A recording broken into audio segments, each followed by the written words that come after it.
Friends, good morning. Today special ఏంటి అంటే ములక్కాయ పచ్చడి కలుపుదామని ఆలోచన వచ్చింది. సో దీంట్లో పెడదాం అనుకున్నాను. అప్పటికే ములక్కాయలు వేయించడం జరిగింది. సో ములక్కాయలు కేజీ తీసుకున్నాను పచ్చడికి. సో కారం, దాంట్లో కొంచెం ఉప్పు, కలుపు కూడా యాడ్ చేసుకోవచ్చు. దాంట్లో చింతపండు ఒక కేజీకి నేను 2 అంటే 200 గ్రాములు తీసుకున్నాను. దాంట్లో మళ్ళీ మెంతిపిండి, కొంచెం ఎల్లుల్లిపాయ, కొంచెం ఆవపిండి, దాంతోపాటు వేరుశనగ నూనె అనమాట. 8 ఐటమ్స్ తీసుకున్నాను. సో దీనికి సరిపడా ఎలా కలపాలి అనేది చూపిస్తూ ఉంటాను, చూడండి. సో నచ్చితే నా ఛానల్ సబ్స్క్రైబ్ చేయండి. Please subscribe Naveen Shetty Raji. So కలపడం ఎలాగో చూద్దాం.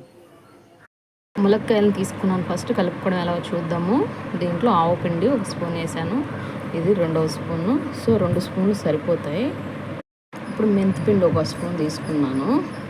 మెంతి స్పూను ఒకటి సరిపోతుంది, ఒకటి కానీ 1.5 కానీ సరిపోతుంది. నేను 1.5 వేస్తున్నాను అనమాట. చేసుకుంటున్నాను, చూడండి. దంచి పెట్టుకున్నాం ఎల్లుల్లిపాయ పేస్ట్, మిక్సీ పట్టిన చింతపండు,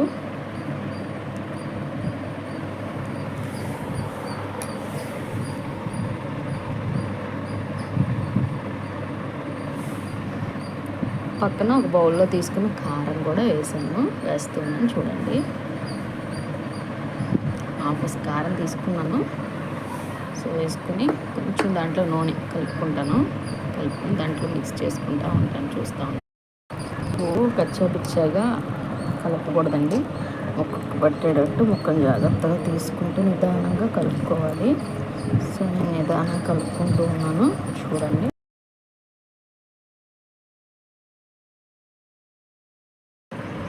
సో ములక్కాయ పచ్చడి రెడీ అయిపోయింది. సో టేస్ట్ అయితే సూపర్గా ఉంది. మీరు కూడా ట్రై చేసి చూడండి. ఎవరైనా నవీన్ శెట్టి రాజీ ఛానల్ని ఎవరైనా సబ్స్క్రైబ్ చేసుకోవద్దు. Please subscribe.